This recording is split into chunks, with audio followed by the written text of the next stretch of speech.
This young minister has been accused of child sexual abuse. He's an outstanding member of the community, widely respected and well-liked. He has no criminal record of any sort. Is he guilty? You decide. I was a youth minister, an assistant minister. It was a rather small congregation for our community, around 200 to 300 people, at best 300. And I feel the needs of an assistant pastor, an associate minister, a deacon, and the highest being elder pastor, and working with the youth of the congregation. He was a kid at church, underprivileged. He came in with a group of other children, and I reached out and tried to help him as no one else would.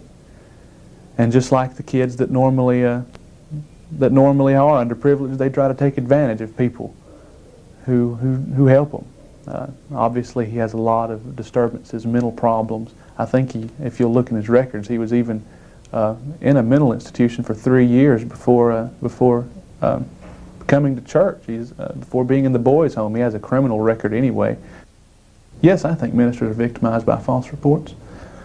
They have a very sensitive job. They are out there working with people constantly. They're alone, many times unsupervised. The only person with them, of course, would be the minister and the child, or the minister and the accusing victim, if you will. So who's to say that the minister didn't do it? 80% of the time, I would say, the victim is believed more than the minister. And it's because of all the heightened hoopla over victims and all that stuff. It's ridiculous. Ministers too much are victimized themselves for their kind deeds. People want to get money out of them if they're a little bit successful. Then their entire reputation is shot. They go back into the ministry, and they may say they trust them, and they're never totally trusted again. Their entire education, work, whatever they've gone through for years has gone down the drain, never to be fully restored, never to be fully recapacitated as what was before. It's a shame, and it's extremely discouraging. I have spent 2 years in seminary. I am the youngest deacon of the Methodist Church in the state, and it's absolutely all of that prior effort and work, my entire life dream, the hopes of my parents, is now being questioned. I only hope God deals mercifully with them. What's the truth? Was he falsely accused, as he claims? I had 53 hands-on definite victims, and there are 42 other ones that can be questioned as far as age and so forth is concerned. I have 53 minor victims. There's been a tremendous increase in child sexual abuse reports in the last decade. Some of the accused have been highly respected members of the community. Many people wonder whether such respectable citizens could be child abusers. This film will explore this whole issue. Can you tell if someone is a child molester by their standing in the community, how well you know them, or how aggressively they deny it? In fact, did you molest Mikey? Yes, I did. I molested Mikey on numerous occasions throughout a 3-year period, from the time beginning at 9 until he was 12 years old. I knew Michael before he began coming to the congregation where I attended. I worked many times with the people in his area with problem children. As an older teenager, I would go out and assist people in the boys' homes and so forth for little small things like baseball games, softball games, etc. And as a matter of fact, I chose him because he was as a victim, because he was a problem child, because people neglected him and oftentimes pushed him aside, and I knew it would be easy for me to get close to him. be his friend, if you will. And then, again, I also knew if he told, that there would be little or small amounts of belief in him. No one would believe him, basically, if he told. And in fact, they didn't. When he did tell, and when it became a bigger issue, when I was investigated, the head of the department of my county told me, he said, "You have nothing to worry about." He said, "We can tell from the very beginning that this is all a big scheme," and it was dropped almost as quickly as it came about. I was caught twice before I was incarcerated. Really, it wasn't being caught; it was I was told on twice before being incarcerated. They were not believed the first two times. I had many people, counselors, church leaders, leaders of the community, to come up and stand in my defense several times in those occasions, and it was simply just totally disbelieved. Even the second time, it was more stood out against than the first time, because they thought, well, here he goes again, this young man trying to help unfortunate children, and they're turning against him. And I was even told as much as say, I had a minister come to me and tell me, he said, "Patrick, what's going on is you'll run across it many times. People you try to help will stab you in the back." He said, "Roll with the punches, stick with it, you're doing a good job." He said, "And in the end, you'll be blessed for it." What about this next man? Is he in denial, or is he an innocent man accused of adult rape? To back up his claim of innocence, Roger took and passed a polygraph. No, I didn't do this. I did a job at this lady's house a couple of months ago, and during the process of working, she came out and served us drinks. She was friendly. She was wearing really short shorts, and well, I thought she looked nice. She smiled a lot, and I thought she even winked at me once. And we talked some. And there was a motorcycle at the house for sale. And I went to look at it, and this is like a couple of months after the job, and she remembered me. She was alone, except for her baby, and he was in bed. And we talked a little. We talked about the motorcycle. I came on to her, but she didn't say no. I kissed her, we made out a little bit, and one thing led to another, and we were in the bedroom, we had sex. Her next door neighbor came in the house, and I guess he wanted to know who was there and saw my car out front. I understand that they're friends, but she panicked at that point when he came in. I guess she thought he would tell her husband, and she screamed rape. I didn't know what else to do but run. I was scared. Roger eventually confessed that what really happened was very different from what you just heard. Here is what actually transpired. The victim was 23 years old. She was a housewife. I gained access to the home knowing that there was a motorcycle there for sale, so I went there during the daytime knowing she would be home. The husband would be at work. I had done a job there 2 months prior, and knowing that, I knew a lot about them, doing the job for them. I knocked on the front door, and she answered the door, and I said I came to see about the motorcycle for sale. I looked for signs of recognition. She didn't seem to recognize me. I had had a beard before and I was shaved, and she told me to step around back on the patio that it was around there, and I walked around there, and she met me out there, and the back door was open, and she turned around, turned her back to me to take the cover off the motorcycle, and that's when I grabbed her. Well, I grabbed her from behind, and in my haste I dropped the knife that I had in my hand. I was going to use that as a scare tactic because it didn't fit my MO. I had convinced myself that as long as I don't harm this person, there's no real harm done. And so she backed against me, kicked back against me, and I fell. But I wouldn't let her go. I held on to her and I threw her down with me, and we fell through the back door into the living room. And that's when I got on top of her. I wrestled her down, put my hand over her mouth and told her not to scream, that I was going to let her up, but if she did scream, I'd kill her. I used fear as a weapon. I knew already that as long as she was afraid that I would kill her, even though I wouldn't, she would do what I told her to, and she did. And I then forced her into her bedroom. I raped her in the vagina 3 times, 3 different times. I raped her in the mouth with my penis once. I raped her in the anus with my finger once.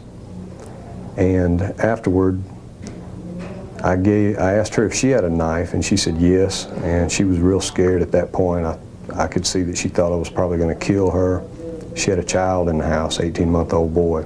I made her put him to bed prior to all of this in his bedroom, and he slept.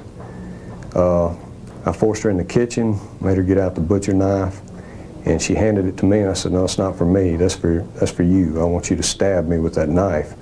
And I grabbed the blade and put the point of it right in my solar plexus, beneath my sternum. I said, I want you to push it real hard, and when I close my eyes. And so she started crying, and she said that she couldn't do that, she couldn't kill me. It wasn't in her to kill someone. And then I got angry because I had planned on suicide that day. And I was angry because she wouldn't do it, and I didn't have the courage to do it myself. And so I screamed at her, and I told her, well, you'd better do it, because if you don't, I'm going to use it on you. And I thought I could scare her into doing it. She still wouldn't do it.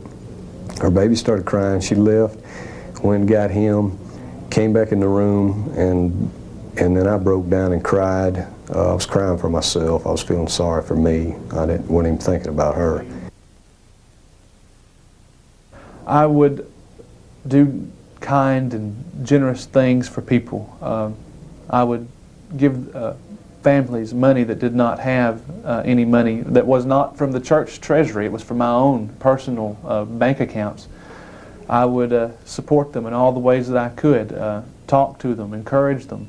I would go to nursing homes, talk with the elderly, pray with the elderly. I would do community service projects, pick up litter off the side of the road.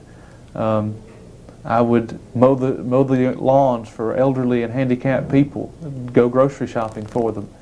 I would do activities that were centered around the things that young people like to do, not the things that tend to happen in churches, which are boring and dull. It was actually very exciting for them, and they enjoyed it, and our youth group grew. It was definitely to cover up what I had been doing. It seemed the more I would get into my deviancy, the more I would try to do that was good in the eyes of everyone else. And indeed, in the eyes of everyone else, I was a good kid. Grew up making good grades in school, went to a nice college. All of that just added to the double life. The double life. Like so many sex offenders, Patrick worked hard at making people think he was not the kind of person who would commit a sexual offense. The church was not an accidental choice of a place to hide. Patrick felt that people in the church were very generous in their opinions of others, and he used that to his advantage. I consider people that go to church gullible because they have a trust that comes from being Christians and other people. They tend to be better folks all around. And they seem to want to believe in the good that exists in all people. I consider people wanting to believe that these kind of things don't happen, that children shouldn't be molested, and that it doesn't happen. And it really doesn't happen in my community and in my church. And because of that, it was easy for me to convince them, all the more with my good deeds that I had done, with the actions that I had presented to the members of the congregation. I think that that they want to believe in people, and because of that, you can easily convince with or without convincing words. They said, well, we know this young man. He has been in our community all of his life. We know his parents, his grandparents, his aunts, his uncles. This is not something that he would do. This is not something that goes along with the behavior that we see him in and day out. And that was true, because I was very careful that they did not see that behavior day in and day out. Most of my deviant behavior happened at nighttime and behind the scenes, away and far from any important people who could make those kinds of judgments that, yes, indeed, Patrick is the kind of person who would go around molesting children. Roger, too, felt that he had led a double life. I think people are very easy to fool. The government's been doing it forever. Why do you think they're so easy to fool? Because people want to believe in something. And they want to hope, and they want to believe. There's something inside of people that makes them want to believe the best in things and the best in others, because the alternative is not very nice. If I wanted to fool people, what advice would you give me? What's the best way to do it? How do I act? What do I do? To be polite, to be kind, to show kindness, especially in public and where there are more than one present. To put this facade on constantly. You wear it like clothes every day. And you smile even when you don't want to smile, when you don't feel like smiling. When you're hurting inside, you push that down and you smile anyway, and you're polite and you're kind, and you say the right things. You say the things that you think people want to hear, that you would like to hear. You exercise that sympathy. The men in this film are all incarcerated sex offenders. In interviewing men for this project, over and over, I heard the same stories. They each had numerous victims. They were often caught many times before the offense for which they were finally incarcerated, and their victims had not been believed. Most ended up in prison only because some corroborating evidence was found, such as pornographic pictures of a child, or because they eventually confessed. Routinely, these sex offenders talked about how they set up and lived a double life, a life that covered up their deviant activities. When caught, they often denied aggressively, and often they found it surprisingly easy to fool people. Wayne has been incarcerated twice for child molestation. The first incarceration was for raping an 8-year-old girl. He tore her vagina so severely, she had to be taken to the hospital. How many victims do I have total? I believe it's 12. Okay. And I would have to really sit down and think about that. Most of my victims are girlfriends, children. Okay. Why did nothing come of it when the children told? Well, like one of my victims, she was rather wild, and it's to have a victim like that, it's very easy to make liars out of them because they don't want to tell what they've been doing to start with. You know, it's kind of like if you tell on me, I'll tell on you. Did you find people easy or hard to fool? It depends on whether they care or not. You know, if people in general, they're going to think what they want to think, and that's basically all there is to it.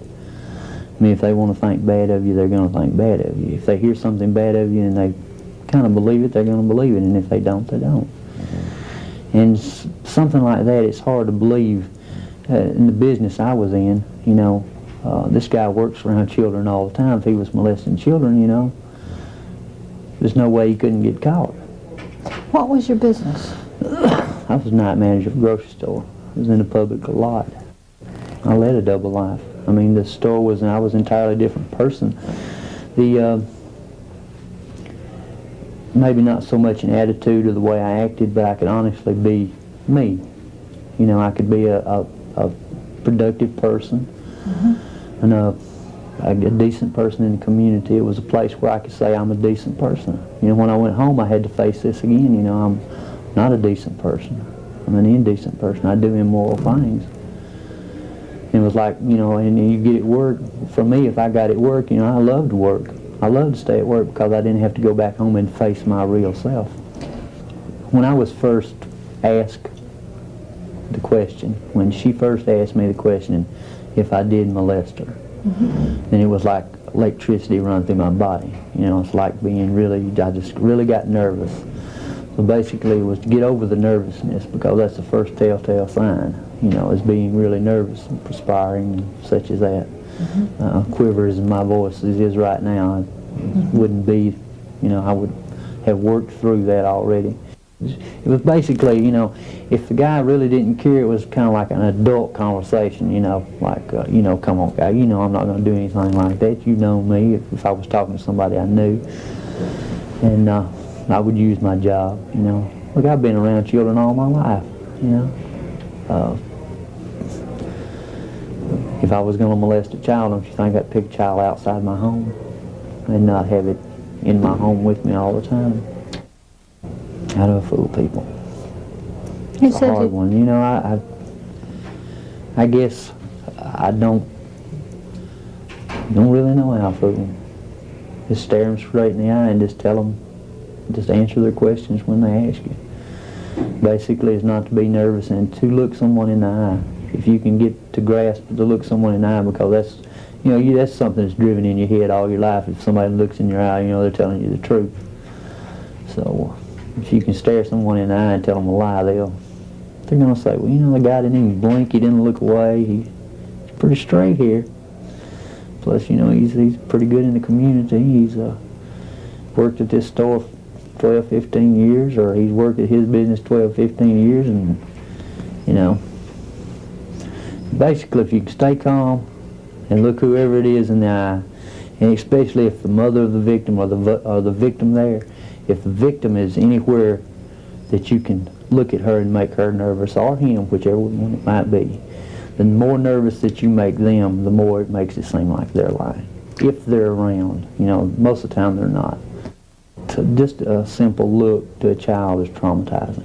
As you believe it or not, it really is, especially if the adult is molesting the child. If this one had gone to court, do you believe you would have been convicted, or do you believe that a jury would have taken your word over the child's?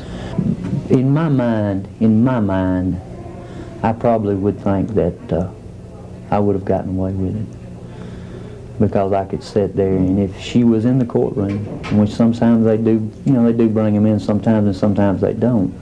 And I know when we went to the hearing, she wouldn't even come in the courtroom. And when she did come in, when she looked at me, I just looked back at her, and I really didn't even give her any kind of insinuation with my look. You know, I just basically looked at her. And she went right back out of the courtroom. And if we had went to the court, you know, if we had went to court and we both had been in the courtroom at the same time, then I could have made her nervous enough to make her lie, or make her stumble to make people think she was lying. Sometimes the sex offenders themselves are taken aback by the denial of other people. The next offender was a sadistic sex offender who was sexually aroused by pain and suffering. He often severely beat his stepson as well as molested him. Even he was surprised by the reaction of a nurse at the emergency room when his son tried to blow the whistle on him. I took him to the hospital on a number of different occasions. Recall one occasion I beat him up very bad. And I took him to the hospital, and they asked me what happened, and I told them that he fell down a flight of stairs, and my wife was with me. And we didn't have no stairs in the house. My wife stood there and looked at me like, you know, are you crazy? My son said, we don't have stairs. And the nurse told my son to be quiet, that she's not talking to him, she's talking to me. And she asked me to just go ahead and continue relaying, giving her the information. And I continued to tell her that he had fallen down a flight of stairs at home, bumped into the wall and hit the rail. She asked how many stairs it was. I told her it was about 10 or 12 stairs that he had fallen down. And that's how he got himself hurt and bruised up. And she said, okay, and that's the way the hospital report went. It was reported only to my wife 6 or 7, well, I take it back, it was reported to my wife and my parents probably 6 or 7 different times. And there was actually one instance where I went to the police station myself to turn myself in. And the officer at the desk told me to go home and sleep off my drunk, and I left. If it wasn't for the fact that my landlord had found some pornographic pictures of my son in the attic of the home where we were living, I would probably still be molesting. Why wasn't your son believed? I made up stories about him, and there was a lot of belief that the adults were to be believed and stepchildren weren't, that this was a problem with him and I not getting along. And that's a lot of the reason that people didn't believe what was happening, didn't believe him. I think general society is easy to fool. Extremely easy to fool. And I say that because of how long I have fooled society and how long I've fooled people. I've been fooling people for well over 25 years. And people have believed what I told them. In this period of time, when you said you were a molesting monster at home, what were you like in terms of controlling people, and in terms of violence? What was really going on in your house that people didn't know about?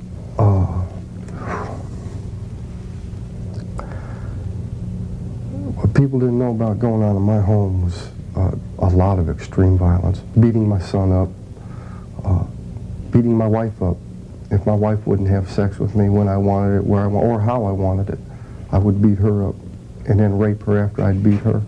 I had beaten my son into unconsciousness a number of times. And then I would keep him, sometimes kept locked up in the house until his bruises healed up. Keep him away from school, keeping him away from his friends. Nobody around me knew what I was doing. Nobody around my community knew that I was such a violent individual in the home. If they did, they never said anything. But I don't believe they ever knew, because I was completely and totally different outside of the house once I left the home. There is no boundaries. Let me rephrase that. There was no boundaries for me. No place was off limits. No time was off limits. And no set of circumstances was off limits. At any time that I saw an opportunity to get what I wanted, which was to rape or molest, I took advantage of that. There were times that I raped in a car with the parents in the front seat, me in the back seat with the children. The child would feel such a bond of trust that the child would decide, okay, I'd like to go to sleep.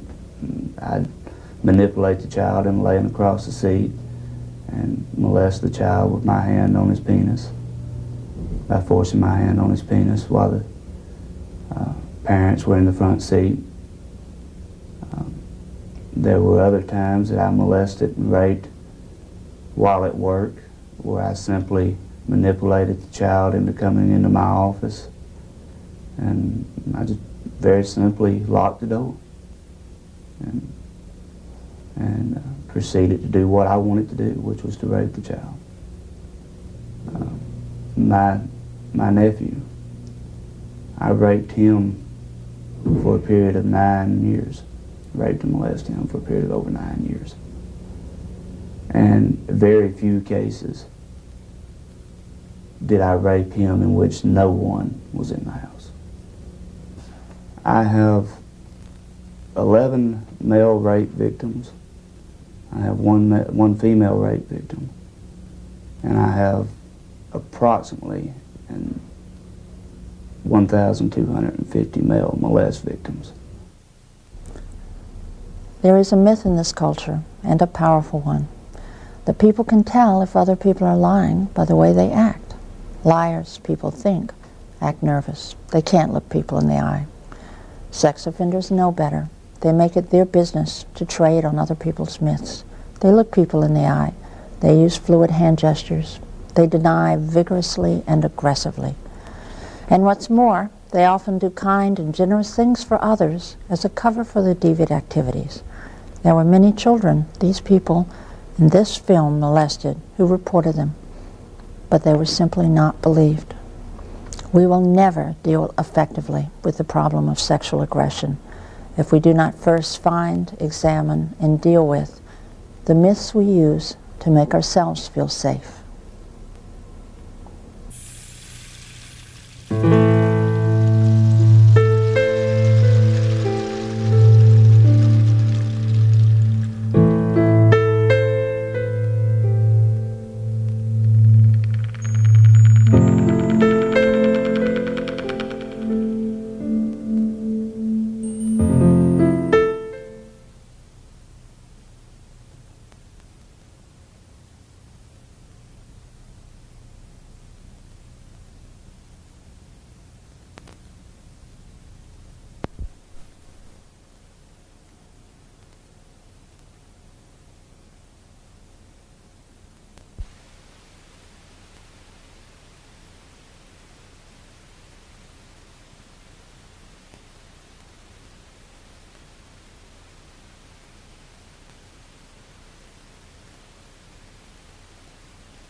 This film is about sadistic sex offenders and how they differ from non-sadistic offenders.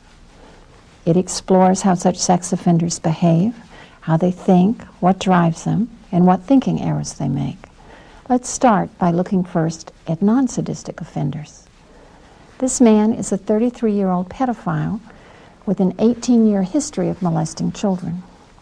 He's sexually aroused by male children between the ages of 9 and 13. However, while he's aroused by sexual contact with such children, he's not aroused by inflicting pain, by suffering, terror, or humiliation. Thus, he is a non-sadistic offender, since sadists are aroused by pain and suffering. He was an athletic director at a school, and he operated by identifying vulnerable children and becoming close to them. A responsible man in other ways, he hid from himself the harm that he was doing by making a series of thinking errors. In this section, he'll tell us about the type of children he chose and the ways in which he rationalized what he was doing to them. And he sat across the desk from me and said, "John, I need to speak to you." And I said, "Okay, and what's wrong?" Because I could tell that the boy was hurting. And I said, "What's wrong?" And he looked at me and he says, "Well, I'm having some problems at school." And he went on to describe some grade problems. And that struck me as odd, because I never saw this particular boy as being one that really cared about his grades. And I finally looked at him and I said, "Why don't you tell me what's really bothering you?" And he rolled up his sleeve and you could see track marks on his arm where he had been shooting up. And he says, "I don't know how to get off. And I can't tell my mom and dad." And I eventually helped him to take it to his parents, and through that we helped him to get some help. Now, I never victimized that child, but it was things along that line that I used. Why didn't you victimize that child? At the time that he came to me, at the time that this child came to me, he was beyond my age range of victims. This child was approximately 15, and my preferred age range runs from about age 9 to 13 in that area. And that's why I didn't victimize him. If he had been 9 to 13, would you have victimized him? If he had been 9 to 13, he would have been at very high risk to have been victimized. John, let me ask you something about that.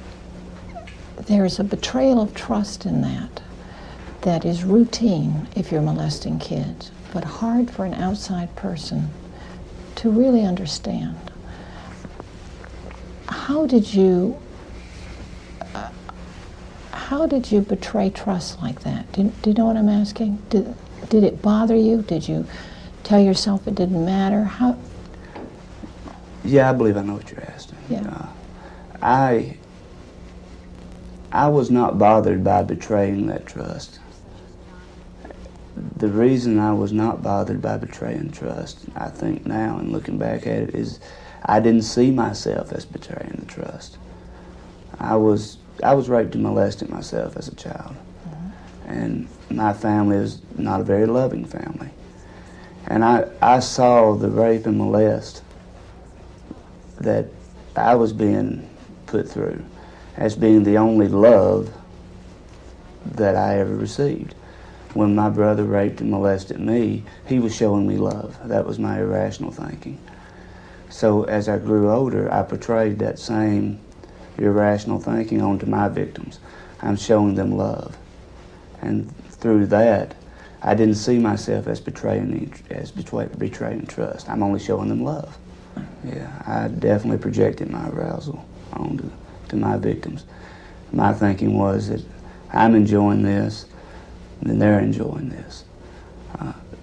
Especially if the victim became erect himself. Of course, I know that bodies work. And at the time, I didn't think of it in that particular stance, that bodies work. At the time, I thought, oh, well, he's erect, and he must be enjoying this too. I know I'm enjoying it. I'm erect. So if he's erect, he's enjoying it. As you just saw, John told himself that abusing children was a way of loving them, and that they wanted the sexual contact as much as he did. With the deviant attraction to children that he had, and by using his thinking errors to ease his conscience, he was able to molest high numbers of victims without being troubled by it. I created my first male victim when I was 15. And I have been victimizing male children virtually non-stop until my incarceration. I have 11 male rape victims. I have one female rape victim. And I have approximately 1,250 male molest victims. And I say approximately because I really don't know. There were times when I went a whole week, 2 weeks, 3 weeks without ever molesting anybody. And there were other times that I molested daily, 2 and 3 times a day. On average, I would say I molested 5 children a week over that 20-year period. And you're meaning 5 different kids? Yes, ma'am. Offenders such as John inflict great emotional damage on children because of the sexual abuse and the betrayal of trust it involves. However, there is another type of offender who not only inflicts emotional abuse, but damages the victim physically as well. This next man, Gerald, is a sadistic sex offender. As he'll tell us, he is sexually aroused by inflicting pain. The victim he's describing is his 9-year-old stepson. After about 2 years of molesting my son and all the pornography that I had been buying, renting, swapping, I had gotten my hands on some bondage and discipline pornography with children involved. And some of the reading that I had done and the pictures that I had seen showed total submission, forcing the children to do what I wanted. And I had eventually started using some of this bondage and discipline with my own son. And it had escalated to the point where I was putting a large Ziploc bag over his head and taping it around his neck with black duct tape, or black electrical tape, and raping and molesting him at that point, to the point that he would turn blue, pass out. At that point, I would rip the bag off his head, not for fear of hurting him, but because of the excitement. I was extremely aroused by inflicting pain. And when I seen him pass out and change colors, that was very arousing and heightening to me. And I would rip the bag off his head, and then I'd jump up on his chest and I'd masturbate in his face and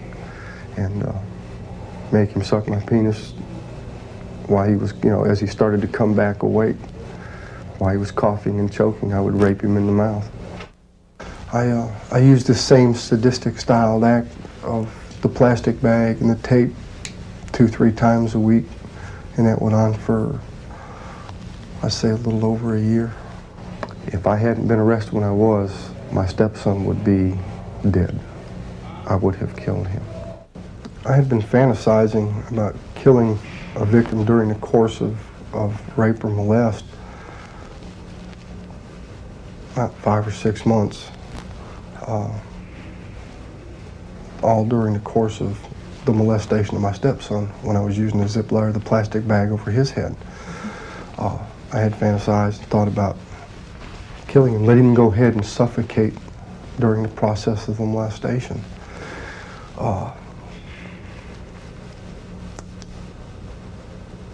I believe it would have been maybe as short as another month or 2, and I would have actually killed him if I was not arrested. Gerald's sadistic attacks continued despite the fact that his stepson reported him repeatedly. No one believed the child. It was reported to my wife and my parents probably 6 or 7 different times. And there was actually one instance where I went to the police station myself to turn myself in. And the officer at the desk told me to go home and sleep off my drunk. And I left.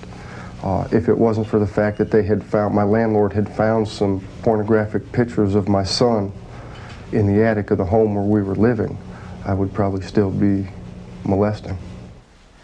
As you might expect, Gerald didn't confine his sexual assaults to the home. In fact, he had a lengthy history of attacking children outside the home as well. He had molested children from ages 4 to 16, with a preference for 10 to 14-year-old boys. I've been raping and molesting for over a period of 25 years, and I have in excess of 300 victims. Hands-on victims? All hands-on victims. Okay. How did you get access to so many victims? Children are on the street all the time. I created my own opportunities. There were children at stores. I had picked some children up at the stores, at the penny arcades, and I have snatched some off the street. Now, by pick them up, do you mean by grooming? You talk them into it, or do you mean violently grab them and kidnap them? Sometimes there had been some violent kidnapping. Snatching a child off the street, pulling him into my car, taking him to a deserted area, raping and molesting him, and then taking him back to where I had snatched him from. There had been instances where I would groom the child with toys, money. I'd see a child in a store standing around the toy displays, and I would offer to buy the toy that this child may be looking at, and would actually walk up to the counter and pay for the toy and walk out of the store with the child and the toy. And then I would, after I had taken the child to a deserted area or a house that I had actually fixed up for the purpose of raping and molesting children, I would take the child back to the store where I had got him from and leave him off at the front door and leave. Gerald covered up his raping and molesting by living what might be called the double life. Friends and associates had no clue he was a violent man. I believe I feel more that I led a triple life. I was one way at home, I was one way at work, and I was a different way in the community. When I was at home, I was a molesting monster. I would rape and molest. When I was in the community, I was more of a stalker. I would be stalking people, stalking children, looking for victims. When I was more with my employers or the in crowd that I was in, it was something, I was completely different as, oh, I'm the perfect individual, you know, have a good paying job, drive a nice car, dress nice, and go to a lot of high-class, fancy places. And this is the life, this is what I would portray to the people that I wanted them to see, my friends, my employers, business associates. This is what I would portray to them. What people didn't know about going on in my home was a lot of extreme violence. Beating my son up, beating my wife up. If my wife wouldn't have sex with me when I wanted it, where I or how I wanted it, I would beat her up and then rape her after I'd beat her. I had beaten my son into unconsciousness a number of times. And then I would keep him, sometimes kept locked up in the house until his bruises healed up. Keep him away from school, keeping him away from his friends. Nobody around me knew what I was doing. Nobody around my community knew that I was such a violent individual in the home. If they did, they never said anything, but I don't believe they ever knew, because I was completely and totally different outside of the house once I left the home. Even sadists often make thinking errors to rationalize the abuse, but these errors are different from the errors that non-sadists make. While non-sadists tell themselves that they are loving children, sadists such as Gerald often tell themselves that their victims deserve the treatment that they are getting. Well, I devalued all children, both step-in biological children and others' children. Mostly others and my stepchild. I told myself that my stepchild, you know, because he wasn't mine, because he wasn't my biological son, that he was less than human anyway. Other people's children that I had raped and molested, they weren't mine. They weren't my biological children, so it didn't make any difference to me. I viewed children as a piece of meat. To me, children were a toy. Do what I wanted with and then throw it away. Gerald did make one unusual thinking error, which is not typical for this kind of offender.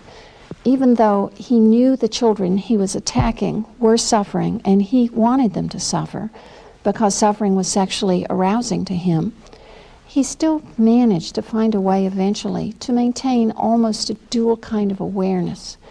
He was able to enjoy the suffering and at the same time still tell himself the child wanted it to happen. The thinking process that I used it with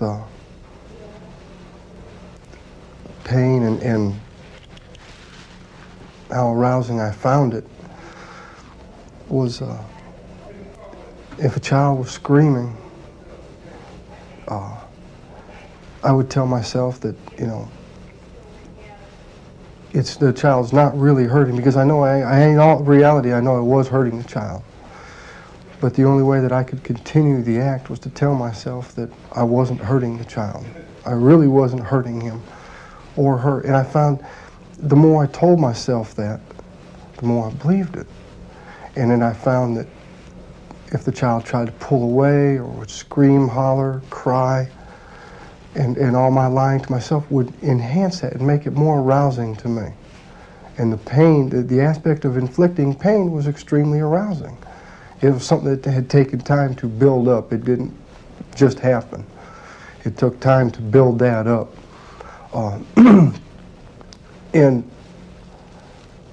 after a while, I could actually take and turn it around to the child was screaming because they wanted more. The child was screaming actually because they liked it. The child was screaming because they wanted me to continue.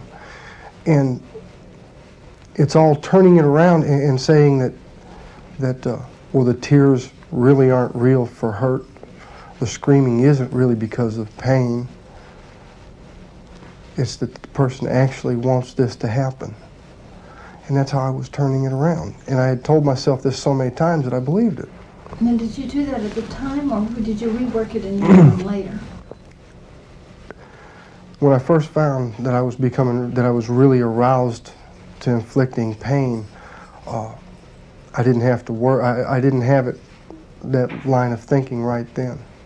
Okay, I knew that I was hurting them. It took me some time, and I worked it through at a later time. I'd work it over half hour, 45 minutes, hour and a half later, that this child was asking for it. This child wanted more. And the more that I thought about it that way, the more that I looked at it, there came a point in my life after 6, 7 months of doing this that I didn't even have to change the thought process anymore. The immediate thought process was scream, pain, excitement. They wanted it. There was no change after that. I had told myself so much that I built it into it. It was a built-in thinking process at that point, that child was crying, screaming, because they wanted me to inflict the pain, no matter how much I hurt them. There were incidents and cases where tissue had been torn, blood, and I know there was pain, but I had no remorse for it. I didn't feel sorry for it. I was aroused to that. And the child screaming made the arousal even higher. It's obvious that this offender and other sadists do not have empathy for their victims, but it would be a mistake to think that a victim empathy program would help. Victim empathy programs work by teaching offenders what the victim is feeling during the attack, that is, that the victims are suffering. Sadists know this already. The problem is, the victim's suffering doesn't upset them, it sexually arouses them. In this section, Gerald will tell us exactly how he felt about his victim's suffering. At the time, I didn't have any feelings for anybody other than myself. I wanted me to feel good, and it didn't make a difference who hurt in the process as long as I felt good. I was very apathetic. I had very little feelings for anybody. At that point in my life, I don't think I had empathy for anybody, including myself.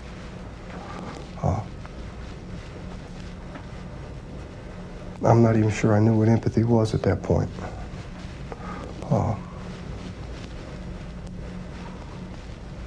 didn't care about other people's feelings. I didn't care for other people, period. I think it's important to ask just exactly what do sadists and other very violent offenders get out of the behaviors. Yes, they're sexually excited by suffering, but mostly they're men who can also obtain an orgasm from less violent forms of sex, even from consensual sex. So what more do they get from the sadistic behavior that they don't get simply from orgasm? This next man will describe the violent fantasy that he developed and what he got out of the fantasy and the behavior that was far more powerful for him than orgasm was. For years, I had been looking at pornography, voyeuring women, sexualizing them in situations. I had built up a lot of fantasies about grabbing a woman out of a convenience store, taking her somewhere secluded, and raping her. This was exciting to me. I kept going with that. I masturbated behind this fantasy continuously. It got to a point where I told myself I was either going to do this or I wasn't. I had even tried to commit suicide one time because I thought I was going insane. I finally gave up and said, well, I'm this way. And since I'm this way, I'm gonna get comfortable with it. I'm gonna do these acts. If I'd been in a store, I may have seen a grown woman, and I'd go home and think about her, raping her, grabbing her out of a store. To me, I could walk in a store. The most obvious thing for me to do and get away with it was just walk up, grab him, and walk off, and that's what I did in this crime. I walked right in the convenience store, stuck a gun in the woman's back, and walked right out. When I stuck the pistol in my victim's back, the adrenaline rush that I got out of that, I had done drugs before and drank alcohol. Nothing could compare with that rush that I got when I stuck that pistol in her back. It was like my whole world turned upside down. Everything went in slow motion for a few minutes. A lot of times I thought that I was a junkie on my own adrenaline. It may not have been adrenaline. It may have been other chemicals in my body.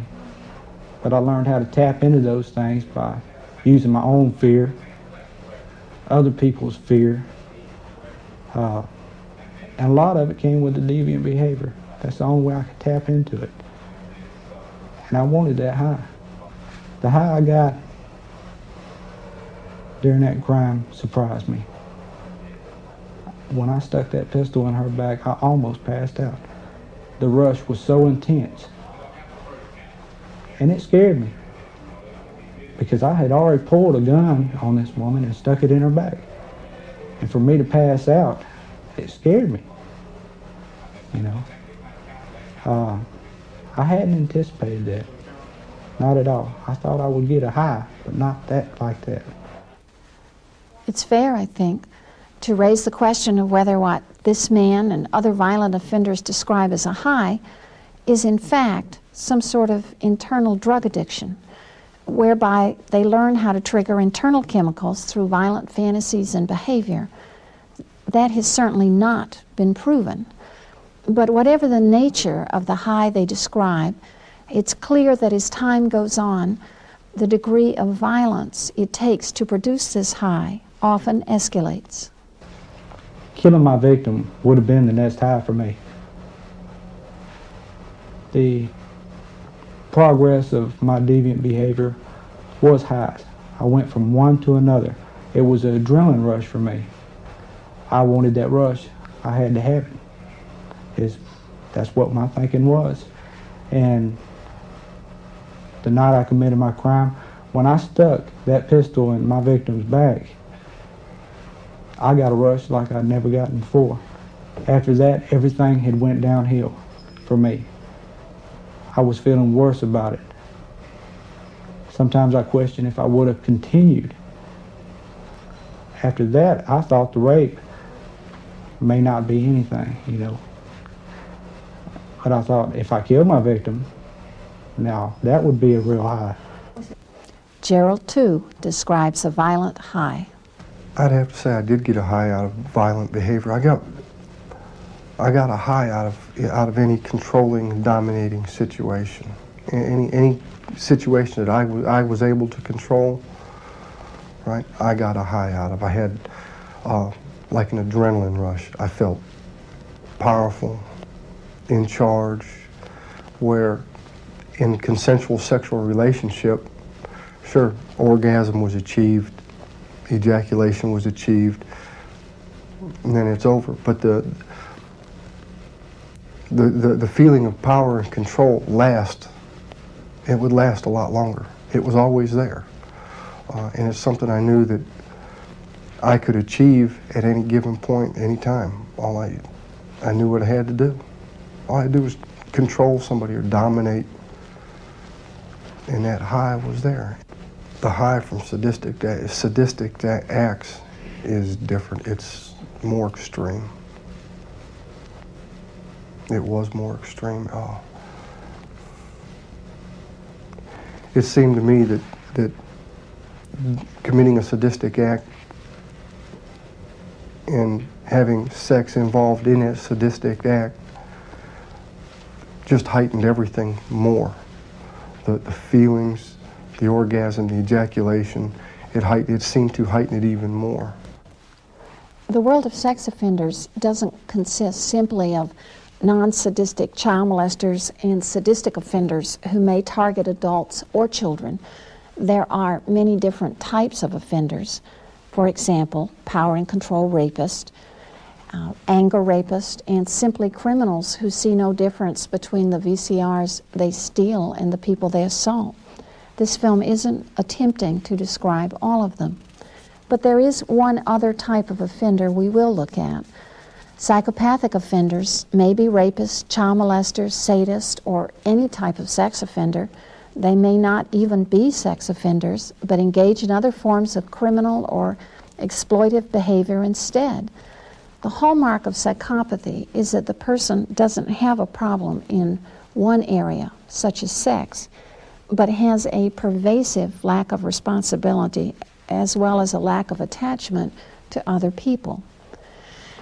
In this next section, Robert describes behavior that puts him in the category of power and controlled rapist, but doesn't necessarily tell us his problems are pervasive and that he has no capacity for attachment.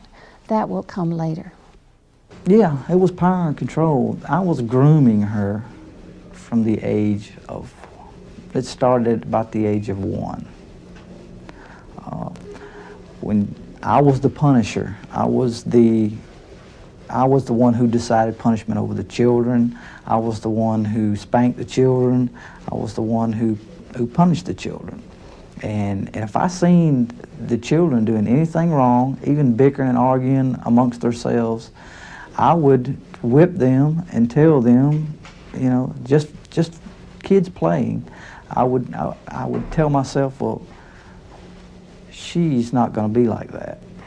She is going to be the perfect mate. And I told myself that. And I didn't molest her then. The perfect mate. The perfect So you were... mate. I was grooming her to fit me. To fit me. And at what age? I started at about a year. I started grooming her, whooping her, and telling her this, to do this, not do that. Then when I molested her at 18 months old. And I thought to myself, I said, well, this is going to be easy. This is going to be easy. I'm going to have my own child, my own stepdaughter, which is really not blood related to me. And I'm telling myself these things, it's not blood related to me. When she grows up to be 14, 15 years old, I will have the perfect sexual mate for sexual purposes. Anything else didn't matter. It was sex. That was it. I didn't care about, really, honestly, I didn't love the child. I wanted the child for my own purposes. I was the one potty training her. Okay? My wife let me potty train her. I potty trained her. And at the first when I was potty training her, I gave her a break. Every now and then she could use the bathroom in her pants. But I was setting her on that stool for sometimes hours at a time, telling her to use the bathroom there. She started doing it. She started using the potty, and then all of a sudden I've been doing this for about 3-4 months, and she got good at it, and then all of a sudden she would use the bathroom in her pants, and I would tear her hide up. I would actually put bruises on her butt by spanking her by using the bathroom in her pants. How'd you get a little kid to sit on the potty for hours? That's an awful long time. Yell and scream, tell her you're going to use that potty, and you ain't going to get off that potty till you use that potty. Have you used the potty yet? No. You're going to sit there until you use it. And as I look back, I was done that way, the same way she was done. How would you justify it in your head? How would I justify it in my head? She's going to do what I want her to do, and that's it. She's going to use the bathroom. She's going to, let's say that I told her that Daddy loves her, and Daddy's going to take care of her, and Daddy's going to give her anything she wants as long as she does what Daddy tells her. I got married at 19, and I kind of like refrained from, or tried to refrain from sexually acting out with any other ladies besides her, because I knew that AIDS was coming out, and I knew that diseases were very frequent. And I started thinking to myself that if I stick with this one girl and just groom her, or one woman, I would groom her and get her to do what I wanted her to do. And eventually she did. She done what I asked her to do. It was no problem. It was a little at a time, and I done it. And I manipulated her and coerced her. Manipulation, coercion, violent behaviors, striking her, get her so drunk she'd pass out, and I'd do what I want to with her. I'd force myself upon her when she was passed out and did what I pleased. And sexual behavior got real real out of whack. Yeah, I made her force objects into her vagina. I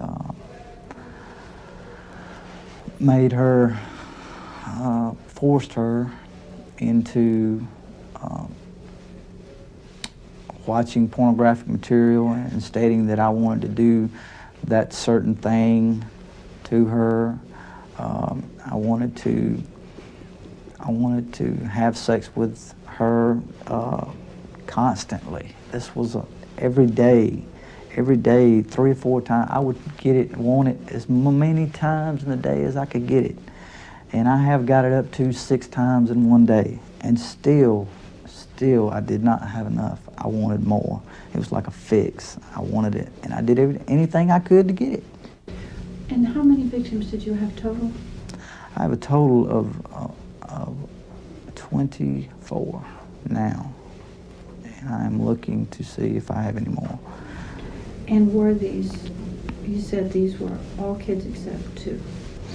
No. Oh, yeah, well, they were under the age of 18. Most of my victims were the age of 11 to 16.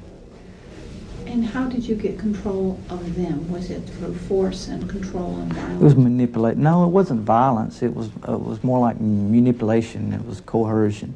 It was like, I'll buy you this, I'll give you that, you know, and treating them like a person, but they were just objects. They were just objects. I was doing anything in my power to get them to give sex up, to give it up. And that's what I used to tell them. I said, give it up, you know. After I would have done, say, groomed them up, and then and they would comply.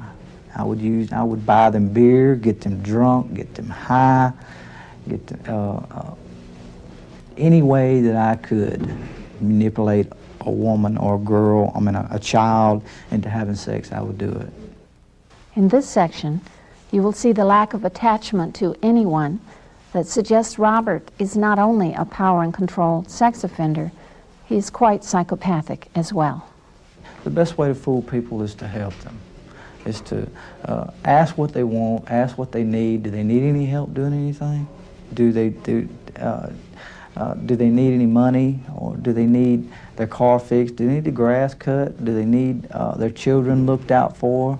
Do they need a job? Do they need anything to get them to think that I am a decent person and want to help? Trust me, I will help. And overall, that was a flat-out lie. Why do you think makes people so trusting? What do you mean, as far as trusting? Trusting you. Trusting me? Because to trust me, I thought that I could be trusted to a certain extent. But behind their back, no. I would take things from them, steal from them, scope out things that I could steal, just see what I could get out of somebody, just get what I wanted. That's what I wanted. I see something I want, to get somebody to trust me. Like, say if I was to go over and cut this person's grass, fix his car, loan him some money, and then and if I see something I want, like he's got a nice stereo, then, and I would set it up. I would say, hey, well, he's not home at such and such a time. That'd be the perfect time to go get me a stereo. So I would say, hey, he's gone. I know exactly how to get in through the back way. I'll even go into his house and open a window so I can come in here tomorrow and steal his stereo. I was looking out for number one, for me. I didn't have any empathy for anybody else because it seemed to me nobody had any empathy for me. I wasn't going to give anybody any empathy who didn't give it to me. And that was it. That was bottom line. You don't, I didn't have people cry for me or tell me, ask me if I needed anything. Then, you know, I wouldn't use any empathy. I would fake it. Now, fake empathy, like saying, I know how you feel. I've been in that situation before. I've done that and it didn't turn out all that hot. And I would fake it, but there wasn't no empathy there. That was just a show. That was just to tell, that was just to get the person to say, well, hey, you know, it seems like he's pretty good fellow. And, you know, that was manipulation all the way. I'm aware how disturbing this film is. I made it because I've seen children report acts of sadistic abuse and not be believed because the listener refused to believe that such things happen. It's easier to deny malevolence than it is to face it. But we have no hope of detecting and stopping this kind of behavior if we don't learn something about it.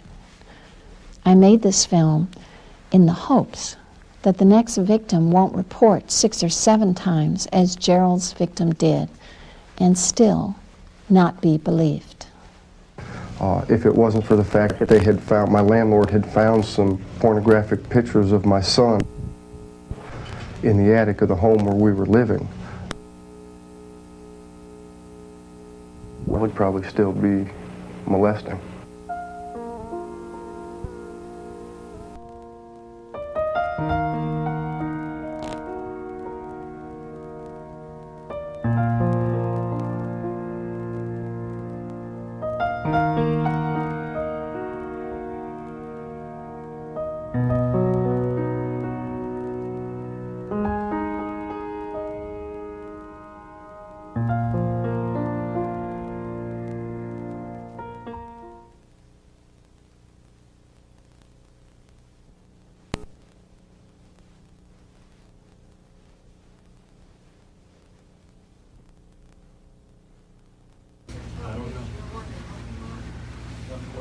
Listen to him, man. You know.